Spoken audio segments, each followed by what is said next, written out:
Welcome to the Microcast, the short-form podcast from Microcosm Coaching, where we break down the science, strategy, and psychology behind smarter endurance training. Each week, we tackle a key concept in running, training, or recovery, and we give you practical tools you can apply right away, whether you're building back, leveling up, or chasing down a big goal.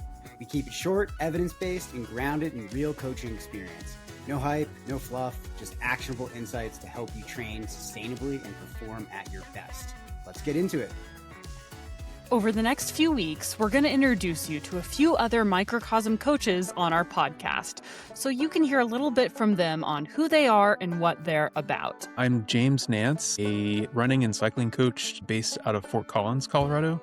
I used to teach college mathematics, and I absolutely loved connecting with all the students, forming those relationships, seeing them learn and grow. And I no longer teach, but I kind of missed that connection component. I really enjoy working with athletes who are maybe pursuing multiple sports or are pursuing a big goal in one sport, but still want to stay in touch with their other disciplines, whether that's cycling or skiing or swimming or whatever else. I really enjoy helping athletes balance chasing a big goal in one discipline while doing things that they still really enjoy and find valuable. I love coaching athletes of any age or chasing any discipline, whether that's a road 5K or a marathon, or a cyclist who just wants to show up and hang on a little longer during the group rides on the weekends, or whether they're training for some big endurance ride, a Grand Fondo or something like that. I really enjoy working with athletes who are maybe stuck in an injury cycle, athletes who are struggling or have struggled with relative energy deficiency in sport, RED-S, maybe some disordered eating, maybe some exercise dependency. I've dealt with all of that stuff myself and still struggle with it every now and then, so I feel like I can relate a little more easily to those athletes. I understand what they're going through. The problems I solve best are the ones where maybe someone's overtraining, and identifying how we can right the ship, ease off the gas a little bit, in a way that still feels like they're not going from 100 miles an hour to zero all at once. Trying to take one baby step each week or each month even, just to kind of like slowly taper things back.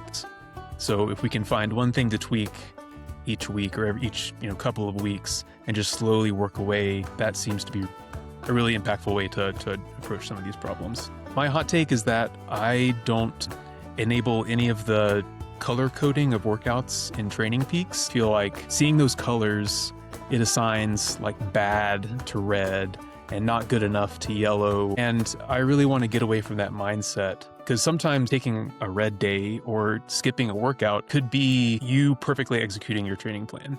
If you didn't sleep well at all last night, stressing over, a big presentation at work, you're exhausted the next morning, instead of like slogging through a tough workout, you take the rest day. And that's exactly what I would want to see as a coach. What sets me apart as a coach is that I care really deeply about the athletes that I coach. They're not just a name in my Training Peaks log. I really want to get to know them as human beings. Like, what'd you do this weekend? How was that ski trip? You mentioned you had an interview for this job coming. How's that going? I miss those connections with my students as a teacher. And I'm kind of striving for those same connections with my athletes.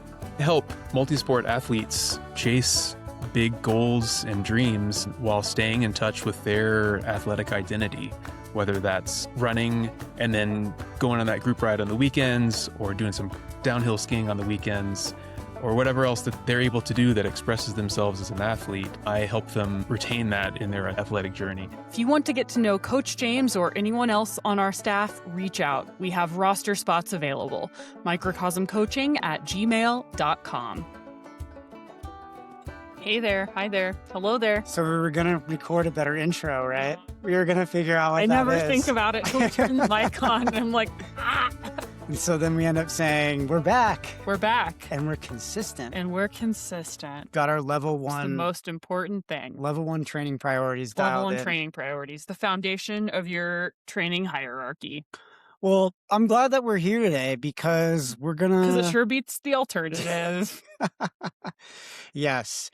It does beat the alternative, but we've got some good stuff to talk about, and I don't feel like we need to add any fluff No, here. We could just get right we into can it. just get right into it. What's We're going to our- do some hot or nots. Okay. Then we got a listener question about a recent, very splashy carbohydrate study that I wanted us to talk about briefly, not spend way too much time on because I have an entire other podcast for that. Not for that study specifically, but for bitching and moaning about carbohydrates, essentially. And then we're going to talk about how to train when life gets chaotic. Ooh, this is a great podcast for Yeah. folks because whose life doesn't get chaotic? Who doesn't get some curveballs thrown at them over the course of a training year? I mean, absolutely everyone. And this is one of the things, like, when I'm working with athletes, I always remind them that, like, who you are as an athlete is a lot defined by how you respond to adversity. Yes. Like, that is when you have the choice to be great or to just be okay. And for me, great athletes are the people who navigate challenging life transitions. And that doesn't mean they stay hard and, like, buckle down and go hard and, like, make decisions that don't support their long-term health and well-being. For me, like, that toughness, that grit, that greatness as an athlete is defined more by grace and softness and flexibility and awareness of how the science works. And I think that's the biggest gap. That's the gap. That hopefully we can fill a little bit of that gap for folks right now, because for a lot of people, emotion fills that gap and drives our decision-making process when we're going through those life changes. And with just a little bit more information and understanding about how we respond to stress, we could probably save ourselves a lot of unnecessary friction. Yeah. And create a great plan that allows us to, still reach our goals over time. 100%. All right. Hot or not, splitting your runs into two. So, for instance, doing 2 4-milers instead of running 8 miles. Yeah. Or doing 2 60-minute runs instead of a 2-hour run, or Yeah. an hour, however you want to slice that piece of pizza. an or hour that run, pizza. hour run and a 30-minute run instead of a 90-minute run. Exactly. So here I'm just going to bury the lead. Not hot. Not hot. Here's why, particularly for aerobic development. So what's important to recognize is that glycogen depletion is duration dependent. And what that means is that the aerobic adaptations that we're chasing, like mitochondrial biogenesis, you should probably take a drink every time you hear that buzzword on our podcast. Have a sip of tea. Sip of tea, capillarization, fat oxidation efficiency ramp up as glycogen depletes. So splitting your runs means you never get deep enough into that depletion window. And time on feet stress is non-linear. So musculoskeletal stress accumulates over continuous duration. Mile 7 to 8 of a long run that stresses your connective tissue differently than miles 3 to 4 twice. It's that longer run stimulus cumulative. that truly, the cumulative stimulus that builds durability. Hormonal response is also different. So this is something to think about for athletes. So continuous longer efforts produce a more sustained cortisol and growth hormone response, which signals adaptation. 2 short runs, they create smaller spikes, but it's not enough. There's not enough accumulation to force that adaptation process forward. And then finishing tired. This is something that I think a lot of athletes, they misinterpret this signal. Yeah. Like, the point of a long run is for it to be long enough. A lot of times in strategic moments, the point is for it to be long enough that you finish tired. Yes. If you break that run up, then you're breaking up that important accumulated fatigue. And so then we don't get a lot of the same adaptations that we would get otherwise. So some of that is like the recruitment of different muscle fibers when glycogen is low. Some of that is, being able to maintain good form and biomechanics when glycogen is low, when you're tired. Other aspects of that might be, the mental performance side of that, or the nervous system control that you need to have to perform well in longer events. So if you're not practicing finishing tired because you're cutting or splitting your runs up, you're losing out on some of these really important adaptations. Yeah. So, I would say if the alternative is not running at all, shorter runs beats 0 runs. But rather than having an athlete, for instance, split if you can't do 90 minutes, I would rather someone do 60 than 45 and 45. Yeah. Like, I would say, you know what, take the win. Do 60 minutes and then focus on prioritizing recovery. Yeah, recover like a boss. If you're always like gray zoning by splitting your runs up and like training constantly, you're never actually getting the hard enough stimulus that you want to build that durability and build some of those specific physiological adaptations, but you are going to be extremely tired and under recovered. So I think there are a couple, just to play the devil's advocate for a minute, I think there are a couple areas where, sometimes doing the double a double is could a be specific helpful. different stimulus. Right. It's a different stimulus, but splitting 2 runs up creates a double. And so, I think we should address that. So like if the alternative is not running at all, yeah, like if you've got the time, maybe do those 2 shorter runs. I get what you're saying about like, focus on the bigger of the stimulus that you can achieve. Definitely think that's the way to prioritize. But if you're an athlete who maybe is trying to like more safely build up additional volume, maybe you're trying to accumulate more time in the heat to get acclimated to hotter weather, there could be certain instances where maybe this is helpful. In 99% of those other instances, it won't be. So let me challenge you on this. You do doubles. But that's a different stimulus. Why not just do a 2.5 hour run instead of a 2 hour run? I do a 2.5 hour run and then a 45-minute run. Why not just do a 3 hour run? I do not have time to do a 3, and it's a constraint. It's a constraint, and the desired adaptation is different. They have 2 specific different adaptation goals, because I pair them with either a workout or an endurance run. So doubles you do it on a hard day. Explain that. Well, the physiological stimulus of the workout is to target whatever energy system that we're targeting in the workout. And then the intent of the double is to do a lower effort recovery run. So it's a totally different stimulus paired. So it's not like cutting up a piece of cake into 2 pieces of cake. It's like putting whipped cream on a piece of cake. So it is really a totally different thing. It's a totally different stimulus. Doing 2, I know it sounds insane. 2 runs is different than a run and a double. A double is a specific intentional secondary stimulus. And I think classifying it as secondary is important. We have a whole episode on doubles planned. So if you like me are getting extremely excited about this conversation and maybe slightly defensive. I'm not getting defensive. I'm just explaining the science to you because they are different stimuli. They're totally different things. I'm very aware of the science, but I think, our audience might not be aware of that. Like if you were to be a follower of you on Strava and see those doubles, you'd be like, oh, she's splitting up her runs. One's a workout, one's a double. One's a workout. They're at totally different intensities. One's a workout, one is a recovery session. Correct.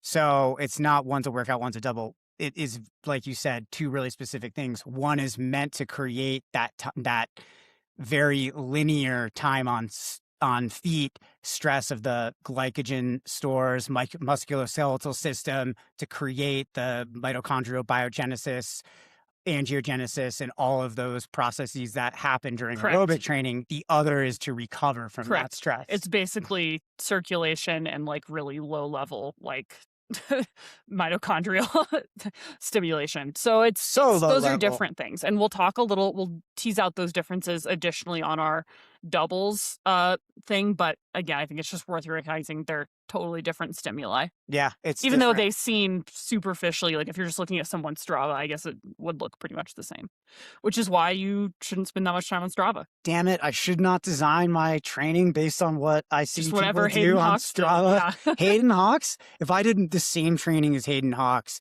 I certainly would I would probably be in a hospital. I would be at the PT's office. You'd be twice a day. Yes. You'd be getting a lot more dry needles. I don't know how that, like, I wonder if he listened to our last podcast about going from 0 to 60 after an injury. Like, whenever I see that dude's ramp ups, I'm like, oh my God. Remember, the 10% rule, not a thing. What matters most is how fast you ramp up prior to what your previous established baseline was. God, his baseline. I'm not here to coach Hayden. His baseline is just... It's a very high baseline. So aspirational. All right, as I digress here, hot or not, running in extreme cold. What's the coldest you've ever run in? Probably like -15. I think probably for me too. Yeah. And it was like 40 minutes and it didn't feel very good. I've done workouts in single digit temperatures. I think the coldest workout I've ever done was probably like 6 to 9 degrees here I think it was when I was living in Aspen. Yeah. So I've done some cold days. Bundle up. It's not my favorite thing. I lived in Fairbanks for a winter and did some very chilly runs then and got frostbite. So lesson learned. Well, let's get into some of the science on running in the cold, because again, here is another thing where I think sometimes a lot of stuff is based on feelings and not maybe necessarily based in reality. So we can kind of differentiate between the two. It would be helpful for athletes. So, and I'm going to have like a stunningly lukewarm take on this. Yeah. Well, maybe this is one of those ones where I'm not going to force you to have a hot take. Yeah. So one of the things everybody freaks out about is, are your lungs going to freeze?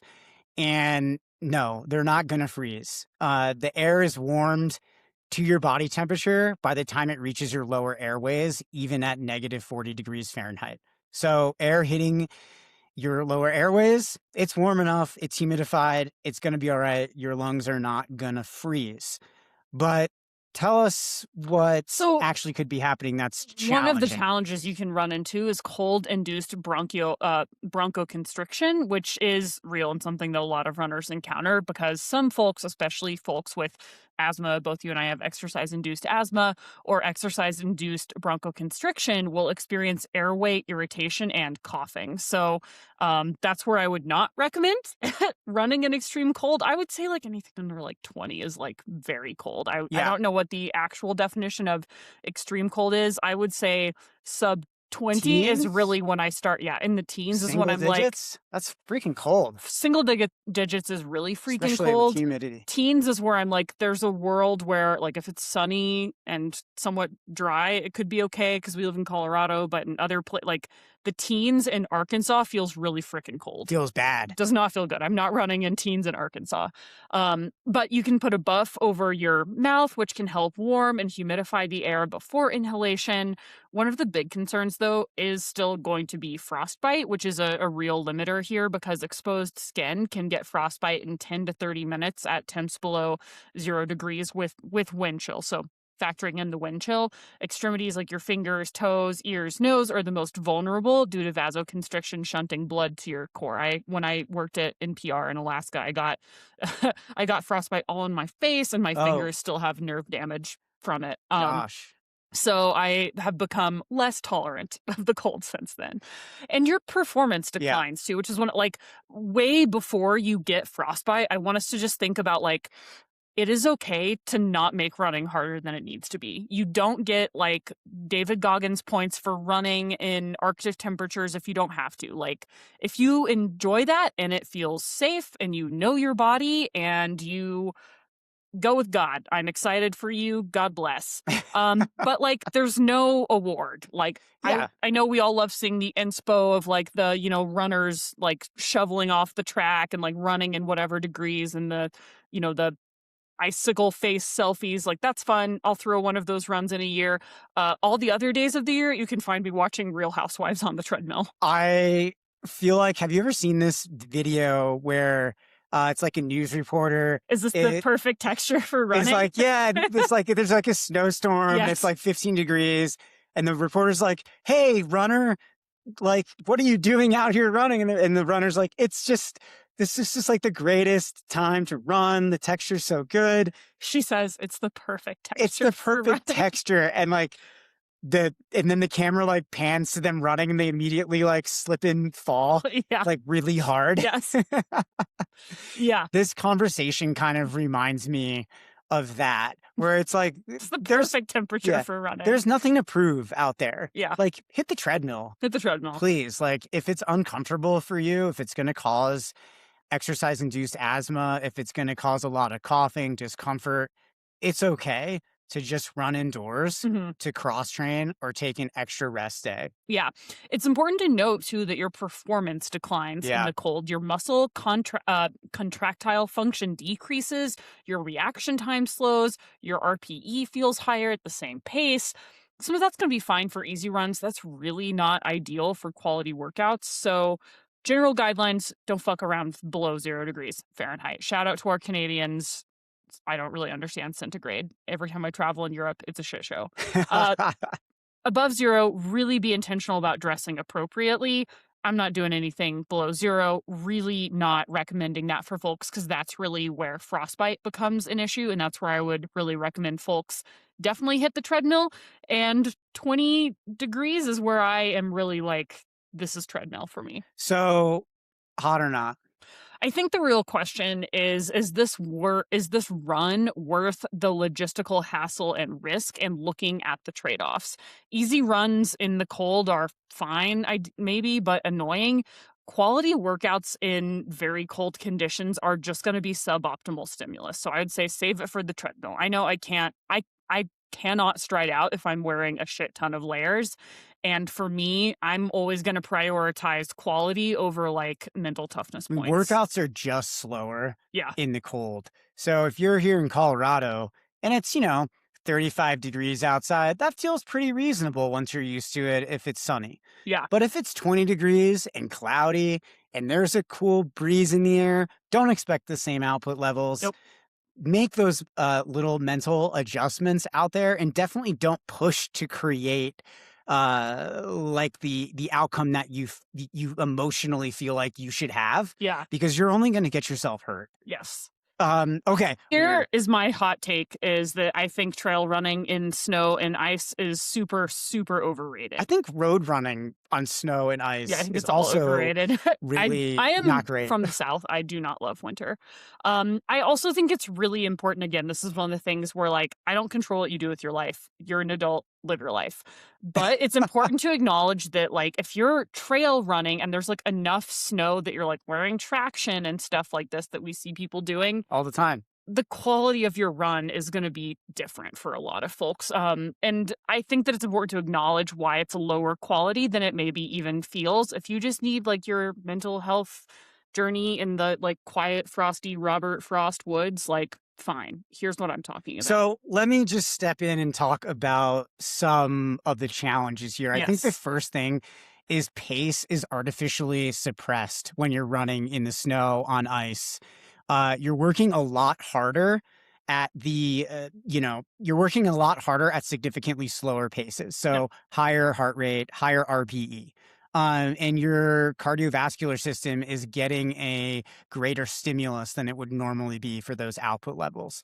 But the issue here is also that your musculoskeletal system isn't getting the same turnover, the same ground contact time, the impact forces are changing. And so everything is different compared to how it would be if you were running on a flat, even normal surface, or even just like a regular trail where you're not slipping and, dealing with like crazy foot placement. Yeah, and the neuromuscular patterning is different. You're running on these unstable, off-camber, slippery surfaces. That's going to alter your gait. Your stride is going to be shortened. You're going to be more cautious with your foot placement. You might even see more lateral stabilization. I know, like, I did a long run this weekend, and the first hour of it was on several inches of snow until things got plowed. Oh, and my brutal. Stabilizers were messed up. Wrecked. So if you're trail running in those conditions, what you're really simulating is something closer to hiking fitness or stability training. It's not running specific neuromuscular work, and you're not getting a ton of bang for your buck. You can't hit those paces in the snow, guys. Cannot. Just pause, take that in, rewind, maybe listen to that again. A couple athletes I'm thinking about here as I mentioned that. But if you need to run your workout, your tempo run, have to hit that 7:30 pace or something, and there's snow, that means, probably that's an 8-minute mile pace or even 8:30 or a 9-minute pace. Depends on how snowy it is. You're going to go slower at that same effort level. And those are just the facts. If the Please. terrain meaningfully alters your effort level, and your effort level is important, and in many cases it is, that's a great time to change the terrain. And that's same for trail. Like, this is why you don't do VO2 max workouts on super technical trail. If the terrain limits your ability to access the prescribed effort level, you need to find different terrain. Agreed. Wholeheartedly. I'm so happy we finally agree on something here. Thank you. Slips, falls, rolled ankles, all of Yep. these really easily avoided injuries happen when we're running on snowy and icy surfaces. So the risk to reward ratio is totally off here. Like, you might think you can get away with it. It's not too bad out there. I'm going to get that workout in, and it's better for me to be outside. And then boom, you slip and you fall, and you're out for 2 weeks. So don't take the risk. Hit the treadmill. Yeah. If this is an easy recovery run where pace really doesn't matter and you're able to access the recovery effort truly, that's fine. If you need some like mental health time outside in nature, great, but I would maybe say do a dog walk. Take a walk. Do not a run. If you're going to walk, make it an actual walk. Is kind of my 10 cents there. And if the goal is aerobic maintenance, or you just want to get outside, great. But if the goal is quality training with specific paces and biomechanical work, which for many athletes, that is the intent here, take it to cleared roads or the treadmill. Yeah. Don't be afraid to finally get that gym membership. Yep. I'm glad And I the did. fitness. I'm glad I did. Same. A couple years ago, I was that athlete that just like, That was me too.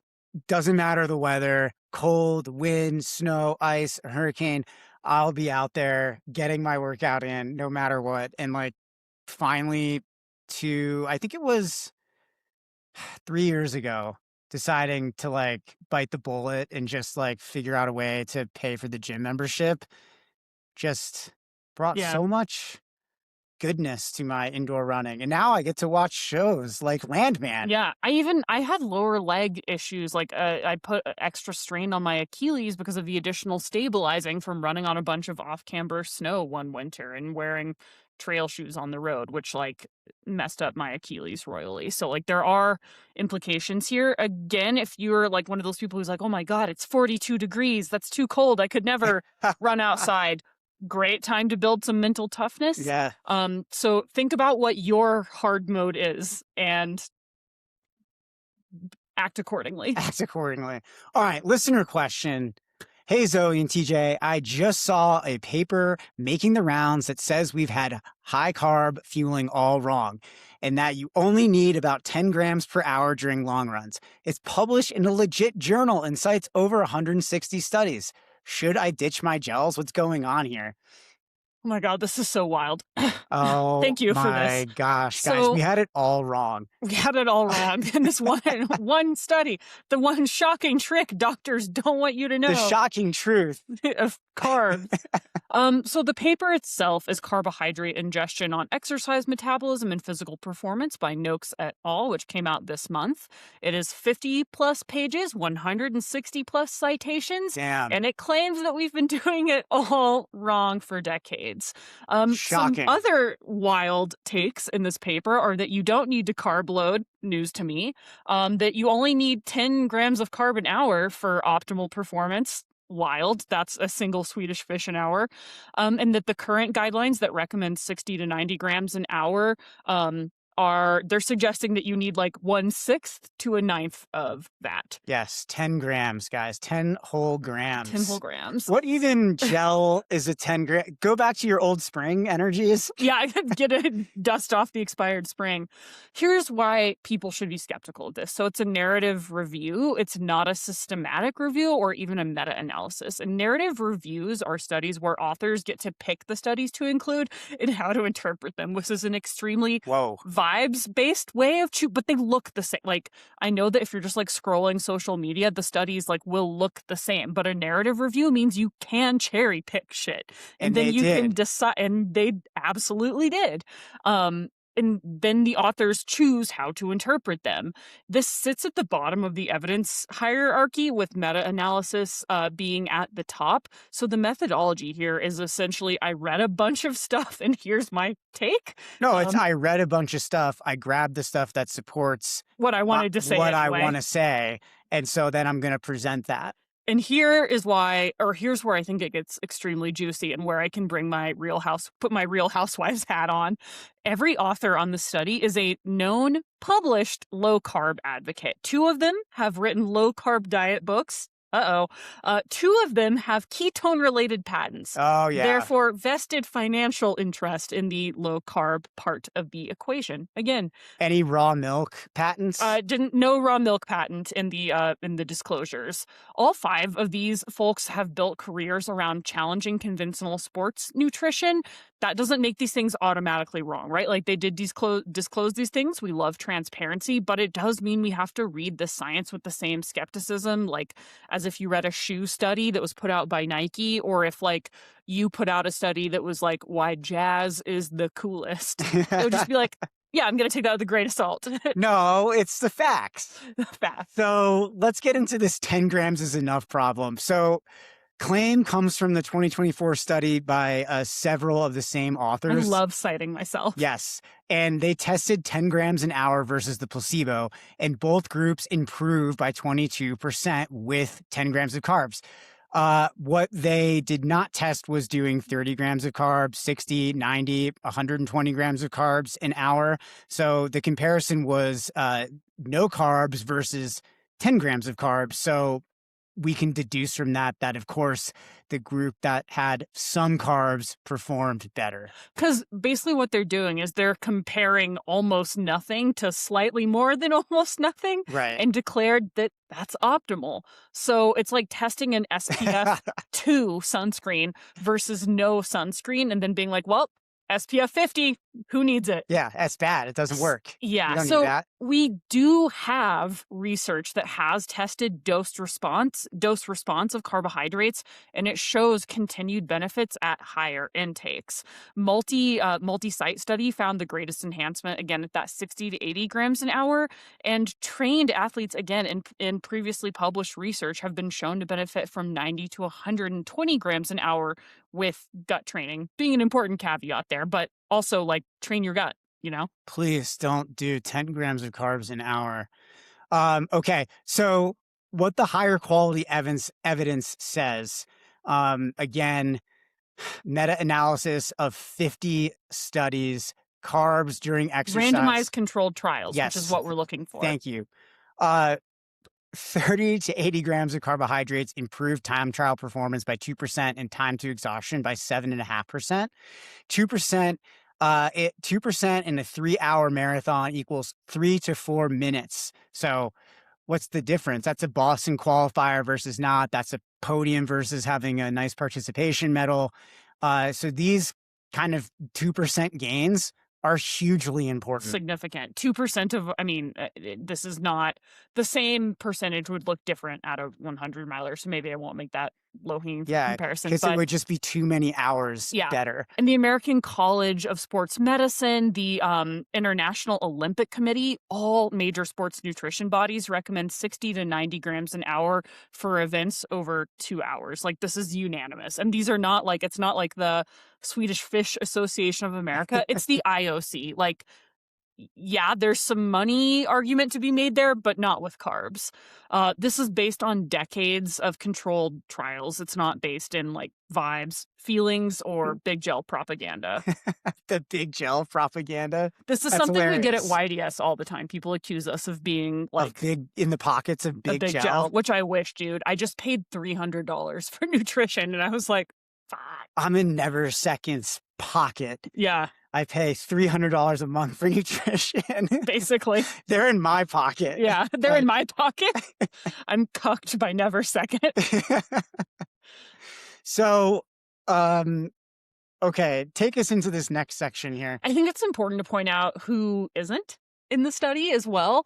So please. The 2024 study underlying all of these claims is all dudes. So that's a take. low carb approaches, we know from other research, affect female athletes differently and oftentimes significantly harder because chronic low carb intake is associated with menstrual dysfunction, bone health issues, hormonal disruption, and papers suggesting that aggressive carb restriction is optimal can steer female athletes toward red S. And again, this paper with 160 fancy studies. No women, guys? Really? Really? Oh my God. What is it? A season of the Joe Rogan podcast? It's just yes. Not ideal. Very disappointing. It's not what you want. It's very disappointing. So bottom line, eat your carbs, guys. Yeah. Eat your carbs before the event, during the event, after the event. Go back to all our podcasts on carbs. This study does not rule any of that out. And like no study should really change. No one study should ever change things. Like even if there is something that has big, splashy results, most likely instead of changing things, it's really just opening up new or novel or additional questions and points of inquiry. Except for this one doesn't really do that for me, to be honest. I love the science journalist in you being like, this is so, when this happens, it's great for all. And I'm like, when this happens, it's 100 emails that I have to respond to from athletes. I got a lot of DMs about this. And I know other people have covered it too. There's a lot more information out there. We're not going to belabor the point here. I actually thought David Roche wrote a really good column on this. So there's other stuff out there. All right, let's get into the main body of the episode, what the people are here for, running through life's transitions. How do we do it? What's going on with our bodies, our minds? How does stress impact our training? Man. Let's do it. Okay. It's so real. It is. Thinking about this. It is. I can't wait. This is one of the big, again, like Zoe's growth journey. The body doesn't know miles, it knows stress. Your body doesn't distinguish between types of stress. So first I'm going to start by talking about the HPA axis, or the hypothalamic pituitary adrenal axis. So that is your central stress response system. When you have a perceived stressor, any stressor, could be a presentation, could be a kid, could be a workout, the hypothalamus signals the pituitary gland, which signals the adrenal glands to release cortisol. This axis doesn't have a work stress setting and a training stress setting. It's one system responding to stimulus. It views things pretty neutrally. A hard interval session and a fight with your partner about doubles and whether or not they understand the physiology underpinning them will trigger the exact same cascade of stress hormones. Don't double if you want to have a balanced HPA. I'm so balanced right now. So let's talk a little bit about cortisol here, because this also plays an important role in this. So acute cortisol is helpful, mobilizes energy, sharpens focus, helps you perform, but chronic elevated cortisol is a problem. It impairs muscle protein synthesis, reduces glycogen storage, suppresses immune function, and disrupts sleep architecture. So study context here, research on medical residents, population with chronically high stress. Shout out to our healthcare workers. Yes, thank you guys. I have a couple athletes who have made it through not only medical school residency, but are now like going on to their careers as doctors. So I've gotten to see like this actually unfold in real time, and it's freaking real. Yeah. So this study shows that elevated cortisol correlates with slower wound healing, wound healing, and increased illness. Wound healing, yes. The body's repair system gets down-regulated when stress stays high as well. So our ability to recover is seriously compromised. So I want to talk about the allostatic load, or the model, the stress accumulation model. So allostasis is the body's process of achieving stability through change, basically your capacity to adapt to stressors. So allostatic load is the cumulative wear and tear when the system is chronically activated. So we always like to think of it as a stress bucket. Training adds to the bucket, work stress adds to the bucket, sleep debt adds to the bucket, emotional strain adds to the bucket. Things like recovery, sleep, nutrition, downtime, stress management, empty the bucket. Your bucket has a finite capacity. It can expand, but it's finite.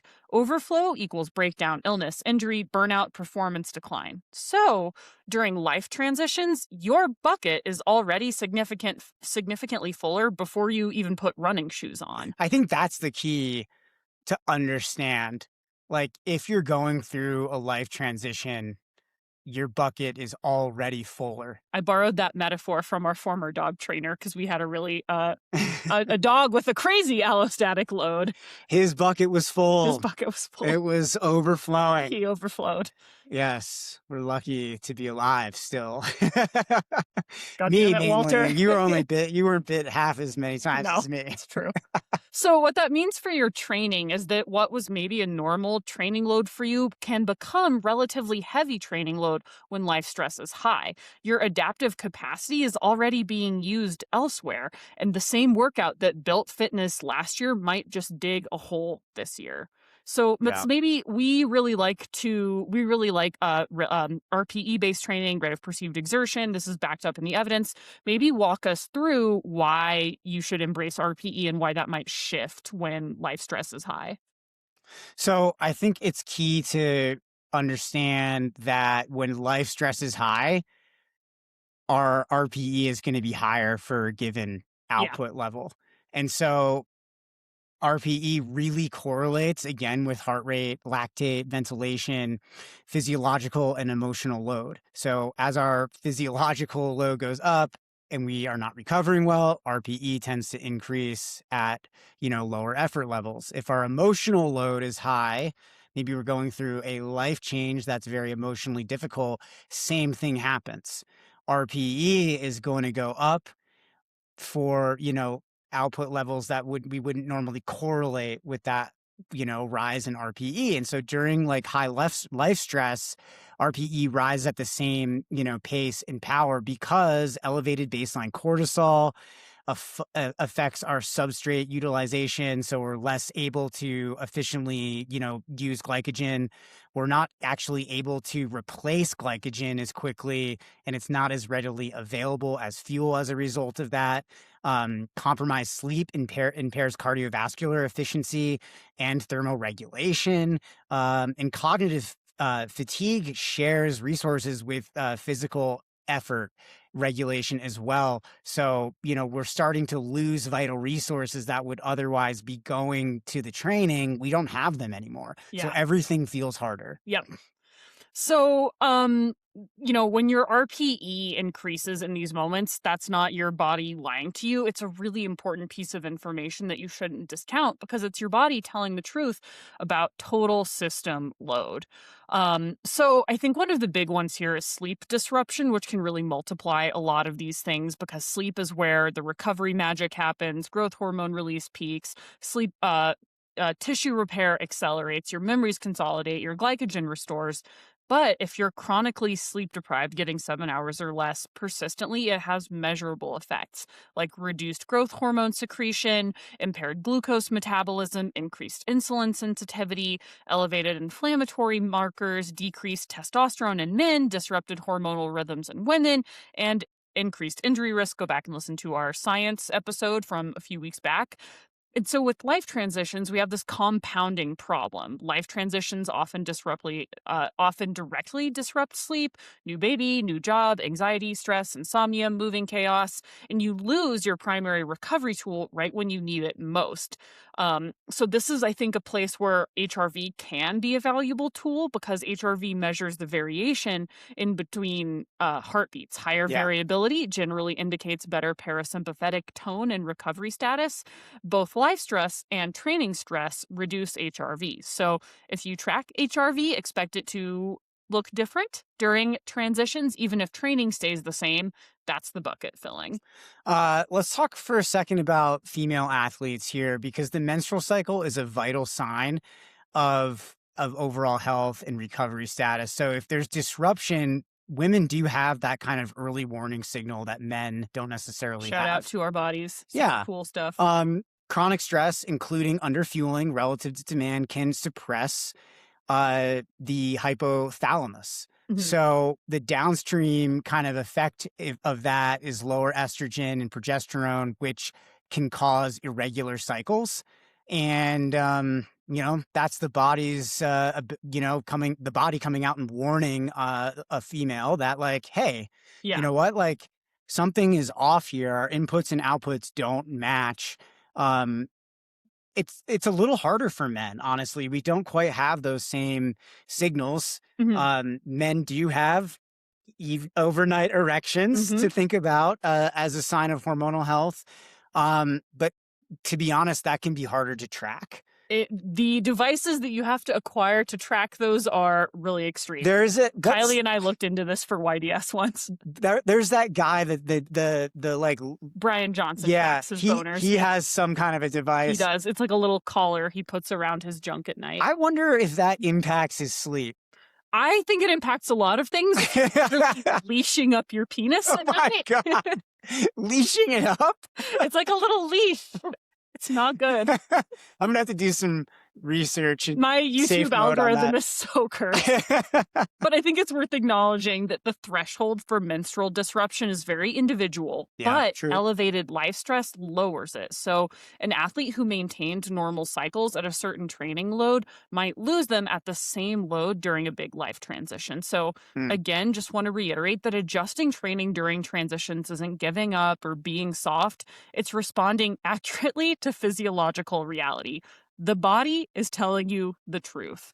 So this is, I feel like, your specialty, but I think it's important to talk about the psychology of transition, if it's, identity, grief, some of the narratives that we put on these big life transitions, and what the neuroscience looks like when it comes to stress and decision making. So maybe the first place to start with this is just understanding that chronic stress affects brain function, not just your mood. So it's not just how you feel, it's actually how you function and are able to show up in the world. So the prefrontal cortex is responsible for planning, impulse control, rational decision making. This gets less blood flow and glucose under chronic stress. So wild. Why? You got to do that body. The amygdala. What if you were dumb and bonking? Dumb and bonking? I don't know. I'm not going to think about it. The amygdala, maybe the amygdala would go crazy here if you were dumb and bonking, because the amygdala is responsible for threat detection and emotional reactivity. So we become this kind of becomes more active as we have more chronic stress. Practical effects here is you have less capacity for nuanced thinking and more tendency toward kind of black and white reactionary decisions, when we're under chronic stress. And I think people can really think and acknowledge how that shows up for them. I see this all the time as a coach. If someone went through something big happened, and especially even if it's someone who maybe didn't cling very tightly to their training originally, it just, because it literally changes like how your brain is working, you're going to be more likely to be like, oh, I have to push through this workout, or oh, I have to get this long run done exactly as it's written, when that is the time you most need to have a more nuanced perspective on your training. Again, knowing that my brain can be compromised like every other brain, this is why I pay someone else to make these decisions for me. Yeah, and I think it's important for athletes to recognize the limitation of like all or nothing thinking, because this really spikes during transitions. So although it's not a character flaw, it is kind of like the default that we end up in when we're under chronic stress. Yeah. And something that I often tell athletes is like, never make an important decision about your training when you're in the middle of one of these chronic stress periods. Yes. Create space from the fatigue, the mental fatigue that exists there that's limiting your capacity to actually problem solve and think creatively. Create space. Two, just know you don't have to rush those decisions, even though your emotions are kind of like, and your amygdala is kind of pushing you into that all or nothing. Like, we want to kind of try to regain some control there. Cognitive load is also really important to recognize here. Yeah. So that's a real resource that is depleting. Your decision-making fatigue is so much higher. Willpower, self-regulation. This is, for me, I always think about this. Like, when I'm overdrawn, like, my self-regulation and my patience just goes down the tubes. Yeah. And all of a sudden I just like can get really ticked off really quickly. And I'm like, oh, that's a sign. I've overdrawn myself mentally. I have to take a Overdid rest. it. So talk to us about running identity and self-worth. I actually Zoe. think the identity piece of it is super important because so many of us have wrapped up our identities really tightly around being a runner. It's a big part of who I am. It's all I am. And when it's not Mr. Jazz, Tongue in cheek. Mr. Comedy here. So when life circumstances make running harder, it can really feel like losing a piece of yourself. And so the trap becomes people will start to use running to prove we're still okay, Right. instead of using it as a tool for actually being okay. And the way I think about this is like, this is also like the first freaking thing. Like this is the first trap I fall into like every time. In the way normal, like though. my comedy mentor Ryan talks about it, like in terms of using comedy, is like you have to have it can't have you. Like, Yes. are you driving the boat or is it driving the boat if the boat is your vehicle of choice? I don't know why metaphorically it is. I love the kind of like the dichotomy of improving versus proving, because I think it can really help athletes understand this concept. Like, am I running to improve? Am I navigating this season, this change, this period of higher stress with improvement in mind? Or am I navigating it with proving in mind, having to, try to prove my self-worth, that I'm okay, that I'm worthy as a runner, that I fit in, that I'm safe, secure, worthy of love, all of these things that we're typically going to outsource because we don't have the awareness yet to know that those things come from within, not to go too deep down that hole, but it is very, very typical. So if you recognize this in yourself, great awareness. First of all, you got to be aware of that to work on it. Two, if you don't recognize this in yourself, that should cause you to pause. Yeah, I agree, because I have worked with athletes who are really resistant to this, and it makes it so hard to actually improve over time because we're not really willing to work creatively and acknowledge like the stress that exists. Instead, we just kind of keep throwing an egg against the wall, and it breaks and it breaks and it breaks. And we're like, what the hell's going on? Well, we know what's going on, but we got to address it. So I want to know from you what you feel, what is the role of grief in all of this? Have you ever experienced that? Yes. I think it's like, especially with, a lot of transitions that athletes go through involve loss. It can even positive changes can involve for loss. Sure. New baby, dream job, exciting move. And it's normal to grieve the simplicity of your previous life, the ease of your old routine, the fitness that you had. And oftentimes that unacknowledged grief will show up in training as frustration. It might even show up as resentment towards running or forcing it when it doesn't fit and just like jamming the run through no matter what. And I think that what we want to see from athletes is name it. I am grieving the runner I was 6 months ago, and that's okay. I love that idea of just naming it. Name it. And that makes it way less scary and can help you sort of identify, like, now that I've named this grief, are there any behaviors coming from this feeling that aren't productive? And if you're able to say, I'm sad that I'm not as fit as I was 6 months ago. Oh, and that's why I forced this workout when I shouldn't have. Okay, now I get it. And going to the all or nothing thinking, the most common psychological trap is that if I can't train the way that I used to, why bother? How many times have you had an athlete walk away from running because of that? Many times. It breaks my heart, honestly. Yeah, it's tough because it's just you're so close to just finding what exists on the other side of that. And like perfectionism is a costume that we put on, and we put that over the top of the insecurity we have when we, know we have to train in a different way than we were training before. And research backs this up because when you look at habit maintenance, consistency at any level, even just like in writing, I call it shitty first draft. Yeah. Even shitty first draft level consistency protects the habit far better than intermittent perfection.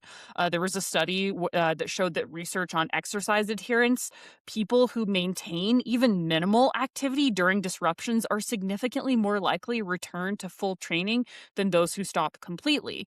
because we develop this habit loop of cue, routine, reward, and that stays intact even with abbreviated versions. Like the skeleton version of that still works. It's when people are like, well, if I can't do the full hour, why bother with 20 minutes? If every time you couldn't do an hour, you did 20 minutes, that would be hours and hours and hours more training that you did. Yes. I get so passionate about this because you have I've just to. seen so many people walk away from something that I can tell they love because the culture we live in pushes perfectionism on us and makes us want to be like, well, if I can't run a 100, why Right. bother? And there's so many things that aren't the highest level of things. Right. If this season doesn't build on last season, then what's the point? Does it matter? Right. Yeah. Who am I? And it becomes, we don't have enough time in this conversation to talk about the loss of identity and sense of self that occurs when athletes, go through these periods.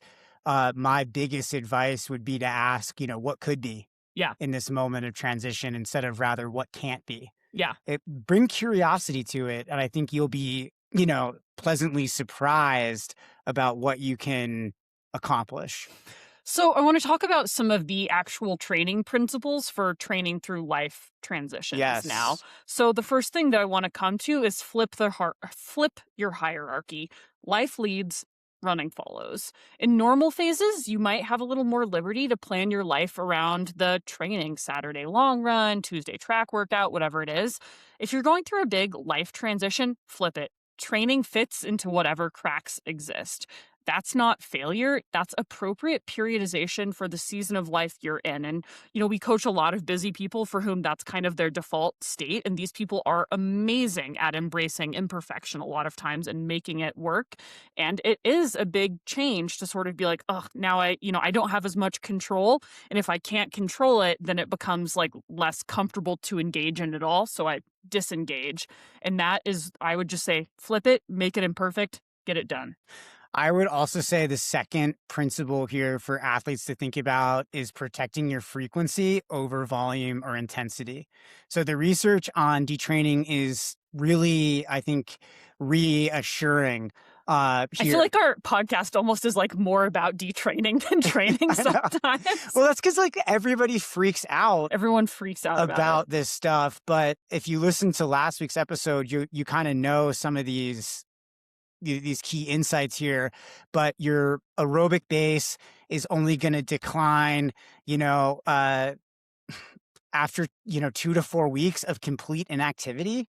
So you really have to do absolutely nothing for that to start to decline, and it declines slowly. Yeah. VO2 max does decline a little bit quicker, drops about 7% in the first 3 weeks of complete inactivity, then decline slows a little bit more after that because you probably get closer to where you're, just genetically at. But muscular endurance and running economy are also relatively stable for the first couple weeks. Then they start to drop off. So we have these windows. And, research really shows on trained runners, reducing volume by 60 to 70% for 3 weeks had a minimal impact on performance as long as some intensity was maintained. Like strides. And I think the big key takeaway here is if you can get out for that 20-minute run every day instead of the normal hour, it's likely you're going to really limit the decline that you would have had otherwise. Rather, if you just kind of show up in spurts and, these heroic efforts here and there that feel more perfect, you're probably not going to actually accumulate enough consistent training to maintain many of these important adaptations. Yeah. So, the use it or lose it principle applies here more to the habit than the fitness because frequency maintains the habit, which is harder to rebuild than the actual fitness. Yeah, I think that's a huge point too, right? It's all about the habit. Yeah. And the third principle that I would stress here is that easy really means easy and actually probably just means easier because during high life stress, even easy effort may need to be reduced because if RPE is your North Star and if a recovery run feels like a 6, you have to slow that down till it's a true 4. The physiological rationale here is that easy running needs to be truly aerobic, fat burning, conversational, minimal lactate accumulation. When stress elevates baseline cortisol and depletes your glycogen, you hit carbohydrate burning intensities sooner. So again, like, even though it's like, oh, but 10-minute pace is my recovery pace. Well, maybe not today. Like, you don't know what's going on with your glycogen. That's why we use RPE. So what used to be easy might now be edging more into moderate steady state pace, which adds more to the stress bucket and is a different training intensity. So this is really where I would guide athletes to let go of pace entirely. In a lot of instances, effort Yeah. is the metric that adjusts for context. Again, this is why RPE is more sciencey than pace, because your pace doesn't know about your glycogen stores, but your brain does. Your brain's very smart. Principle number 4 to think about here: minimum effective dose for everything. That goes from strength training to, how you allocate your running training stress load. Go to what you believe is the minimum effective dose to continue to get better. Yeah. Noting that, that dose may change given how full your cup is. I think the other thing to think about here is principle number 5: build in permission structure. So pre-decide what good enough for this season in your life is. Yeah. I think that's so I important. call these my COEs, or conditions of enoughness. That's huge. I mean, just feeling like you're in control of that sufficiency and some arbitrary training objectives don't hold those keys is massively important for maintaining your sense of control during a time where, you are under all of this stress. COEs, conditions COEs. of enoughness. I think writing them down and really thinking about them on a daily basis and being in touch with them can help you orient to that, because it's very easy for our brains to go back to because the what's way not my brain sufficient. works, if I don't write down in advance, this is what is enough, nothing I do or think will ever be enough. Yeah. But if I write a rubric for like a reasonable, rational, grounded rubric ahead of time of like, I am within 80% compliant, and if I don't have time to do my full strength training, I will, instead of skipping it, will do 60% of it, or will do all the exercises but drop one rep. Yeah. And things like that. And if I do that in advance and I have that conversation with myself, lo and behold, when I do need to flex on the back end, I don't beat myself up about it, because I've already decided, and truly decided, like, this fits it within my values framework. Therefore, it is actually enough. And now I don't have this gnawing feeling that nothing I'm doing is enough, because I already had that conversation. Yeah. And that's not a good place to approach your training from during That's a big life change very event. bad place to approach your training from, because if you write these things down, that removes the decision fatigue. It removes the guilt, because those things are a finite resource, especially during transitions. So those pre-made decisions of like, here's what's enough, here's what I vibe with, conserves cognitive energy. And you can always do more, but when you've defined the floor, that's a really good place to start. I love that. Oh man, I think athletes are really gonna vibe with that as well. Last principle here. Comment with your COEs. I'd love to know what other people use. Seriously, I don't think people think about that enough. Like, what are your conditions of enoughness? How do you source your sense of sufficiency in your training? I think that can be one of the most important things to lean on when you're going through the training process amidst, life changes. Gosh, I could go on and on about this, but then we won't get to the rest of the podcast. So maybe we save that for another kind of an in-depth thing, or do a listener question on that in the future. But okay, last point, zoom out. Extend those timelines. Remember, running is a decades-long sport. It doesn't have to all get done this season. It's typical for you to have some seasons that aren't as good as some others over the course of a decade. That's how it goes. That's how it works. Necessitate valleys. Exactly. It's part of the process. And I think just having that perspective and that long-term, attitude or orientation with your training is really, really helpful. Athletes routinely take months off, like elite athletes especially. They will take months off for injury, illness, pregnancy, life circumstances, and return to high performance. Your aerobic system has a memory. Adaptations you've built don't just disappear. They do retrain, and they can come back really quickly. So remember, it's all right if you need to take that time off. So I did want to talk, like name check a few specific transitions Yeah, and some practical considerations. absolutely. One of the big ones we see is a new job or a career change. And the big thing here is the hidden drain. That cognitive load and decision fatigue deplete the same resources as physical training. Your prefrontal cortex doesn't have separate work and running compartments. That mental exhaustion is physiologically real. It increases perceived effort for physical tasks.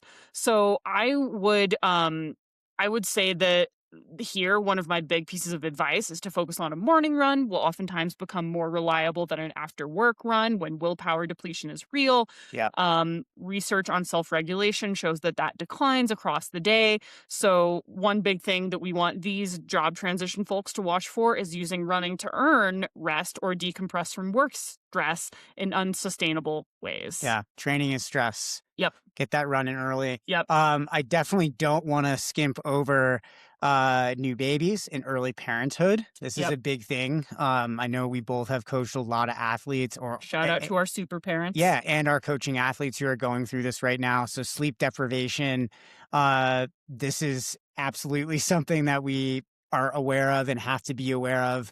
It's a constraint, not an excuse. So, we want to look at the fact that fragmented sleep, which is really common with newborns, is it's a disruptor. It Yeah. does limit our ability to recover, and we do need to make changes to the training in response to that. I think postpartum athletes are also important to mention in here too, because for women who have just given birth, the body's gone through a major physiological event. There are a lot of changes Yeah. to the musculoskeletal system that occur during pregnancy and after and during birth and after birth. Um, we talked a bit on previous podcasts about like pelvic floor recovery and things like that. But this is also another nonlinear Yeah, process it's that extremely individual. It's extremely variable. I think that those return timelines can be really, really varied. And for all new parents, running might be for a lot of people their only alone time, and that's yeah. precious, but it can also turn into pressure. And that's really important that we can talk about honestly. And for us to be honest about what running is doing for your mental health and what it's costing your recovery. So again, trade-offs. Trade-offs, good Mhm. communication is so important Yes. there. And the running parent identity can absolutely coexist with being a present parent, but not by grinding yourself down or proceeding as if a major life event hasn't just happened. Let's hit on moving and relocation, which is also a really common Do- life change that we see with athletes. I remember once when I was like more regularly tracking my HRV, comparing how running a 50K impacted my HRV, how that impacted it more than, or Less. moving impacted my HRV more than running a 50K. So Right. that's a data point. So it is such a stressor.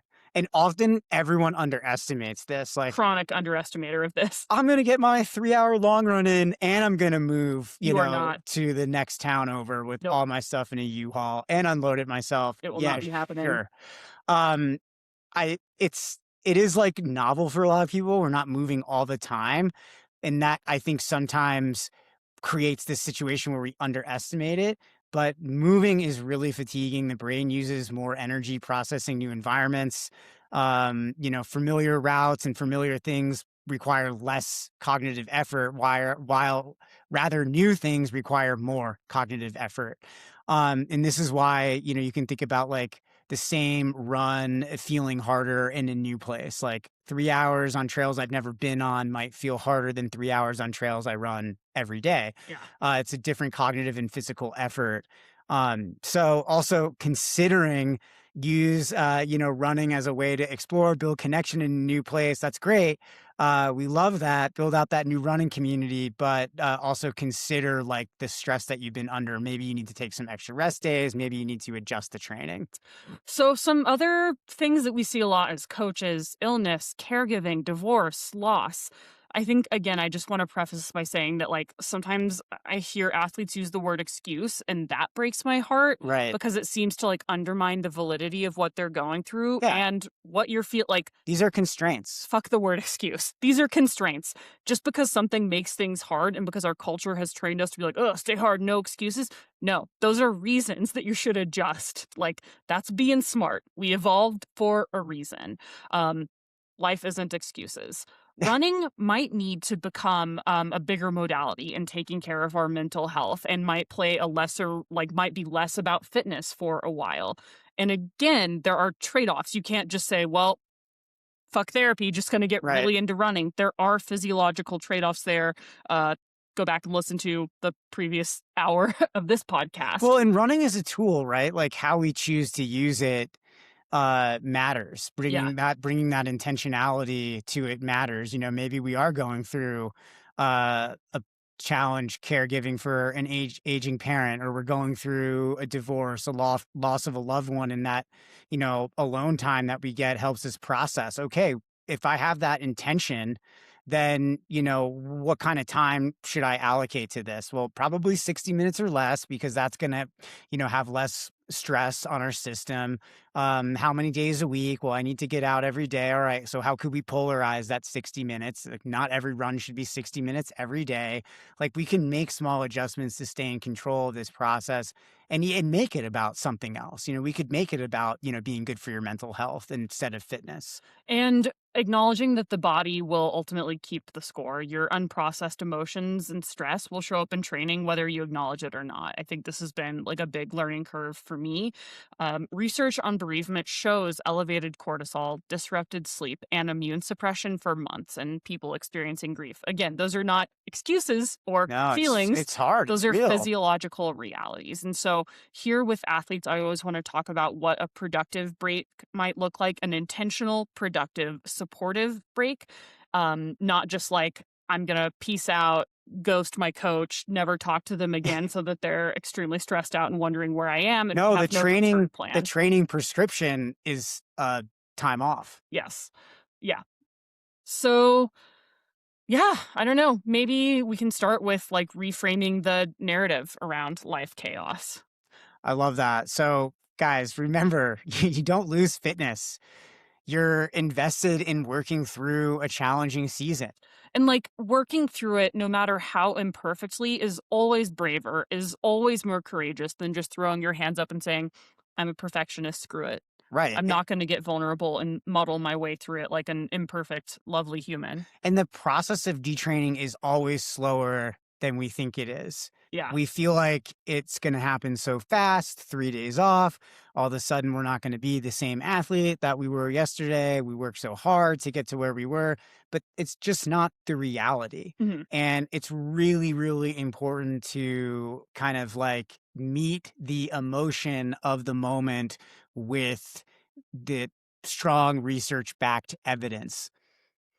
So, I would say if you stayed connected to running at all during a major life transition, that's a win. Don't just try to skip past these things to just get back to real training. You're not going to acknowledge whatever transition you're going through. And so you're both not going to be able to grieve whatever was or to enjoy or adjust to whatever is new. It's worth celebrating if you kept the habit, if you protected the identity. That was the whole job. Doesn't matter how ugly it was.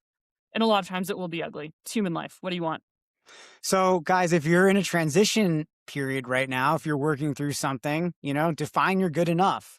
Create your conditions of enoughness for this season.